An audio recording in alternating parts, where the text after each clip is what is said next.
pulling her cloak tight around her shoulders. She was about to quicken her pace when she noticed something. A bright and lively splash of color lying on the ground. A sweet scent carried by the cold breeze drew her in, enticing her to step off the path.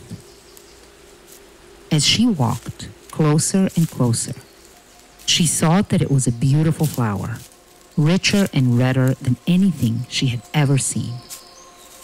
It was a rose, deeper and more vibrant than any flower that had ever grown in the valley, even more beautiful than her own beloved cloak. She stooped to pick it up, but a winged shadow passed overhead, and a harsh call stopped her in her tracks. A bird swooped low over the treetops so that she could see its feathers were the deep black of the nighttime sky, as dark as the spaces between the stars, with a streak of white on each wing. All at once, a sweet and kindly voice called out to her. "Good morning, little girl." Little Red Hood was startled but unafraid. She did not think that any wicked thing could have so kindly a voice, so she turned towards it and smiled. "What is your name, little girl?" The man's voice called out sweetly. "I am called Little Red Hood, if you please, sir," came her reply. She curtsied as she had seen the princesses and fine ladies do in the books that she read in her grandmother's cottage. "And what have you got in your basket, Little Red Hood?" called the voice. "Food and healing herbs, sir." At that, there was a rustling in the foliage, and out stepped a tall, thin man wearing boots which had been polished into a brilliant shine. He was dressed in a crisp, elegant uniform, well worn but clean and cleverly mended. A big wolfskin coat was thrown over the uniform, warm and soft, with fine gray fur.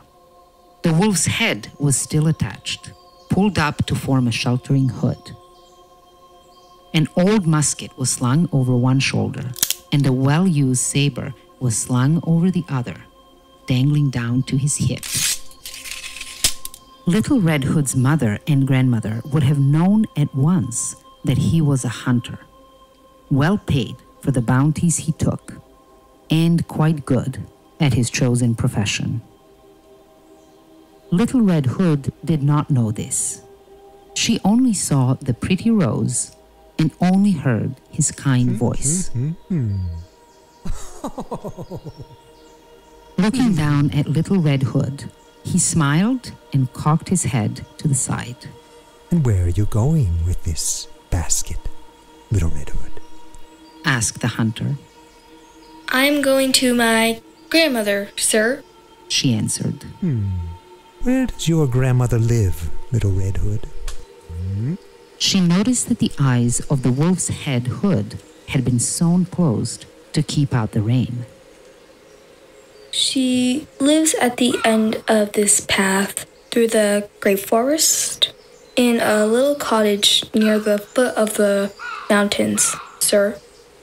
But it is a long walk from here, as the path winds and curves, so I mustn't tarry." The hunter looked at her with a growing smile before he said sternly, "No, you mustn't tarry. Get on your way now, Little Red Hood.